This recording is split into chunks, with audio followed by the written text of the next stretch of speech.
আসসালামু আলাইকুম ওয়া রাহমাতুল্লাহি ওয়া বারাকাতুহু। ইয়াতিমের সম্পদ গ্রাস করা। আমরা সবাই জানি যে সন্তানের বাবা মারা যায়, বাবা বুড়া হোক, জোয়ান হোক, অসুস্থ হোক, একজন বাবা তো বাবাই, সবসময় বট গাছের মতো ছায়া হয়ে সন্তানের পাশে থাকে। এই বাবা যখন মারা যায়, সন্তানটা বড় অসহায় হয়ে যায়। আর এই অসহায়ত্বকে কাজে লাগিয়ে তার কাছের আত্মীয় অনেক সময় দেখা যায় যে এতিমদের সম্পদগুলি গ্রাস করার চেষ্টা করে। এতিমদের সম্পদ কিভাবে গ্রাস করা যায়, কিভাবে ওদেরকে সম্পত্তি থেকে ওদেরকে কিভাবে বঞ্চিত করা যায়, এইরকম এক চক্রান্তে আমাদের সমাজে কিছু মানুষ মেতে ওঠে কি ওঠে না বলুন?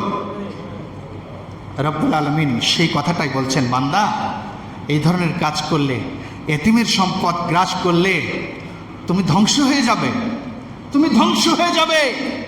বিশ্বনবী সাল্লাল্লাহু আলাইহি ওয়াসাল্লামকে বলছেন আল্লাহ তাআলা সূরাতুদ দুহার মধ্যে বলেছেন, ফাম্মাল ইয়াতীমা ফালা তাকহার। নবী, কোনদিন আপনি এতিমকে একটা ধমকও দিবেন না, কোনদিন কোনো এতিমকে আপনি ধমকও দিবেন না।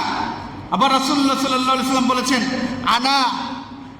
আমি এবং ইয়াতিমকে যে লালন পালন করে, দুইজন জান্নাতে এরকম দুইটা আঙ্গুল দিয়ে দেখিয়ে বললেন যে আনা ওয়াকা ফিলিল ইয়াতিম হাকাযা।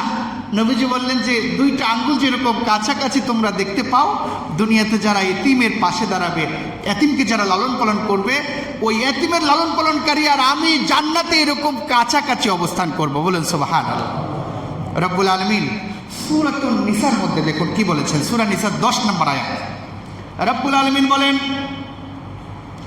ইন্নাল্লাযীনা ইয়াকুলুনা আমওয়ালাল ইয়াতামা যুলমা ইন্নামা ইয়াকুলুনা ফি বুতুনিহিম নারা।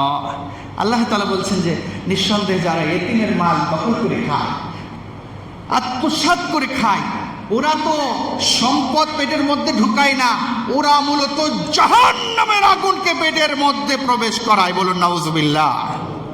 ওয়া আখিরু দাওয়ানা আনিল হামদুলিল্লাহি রাব্বিল আলামিন। ওয়াসসালামু আলাইকুম ওয়া রাহমাতুল্লাহি ওয়া বারাকাতুহু।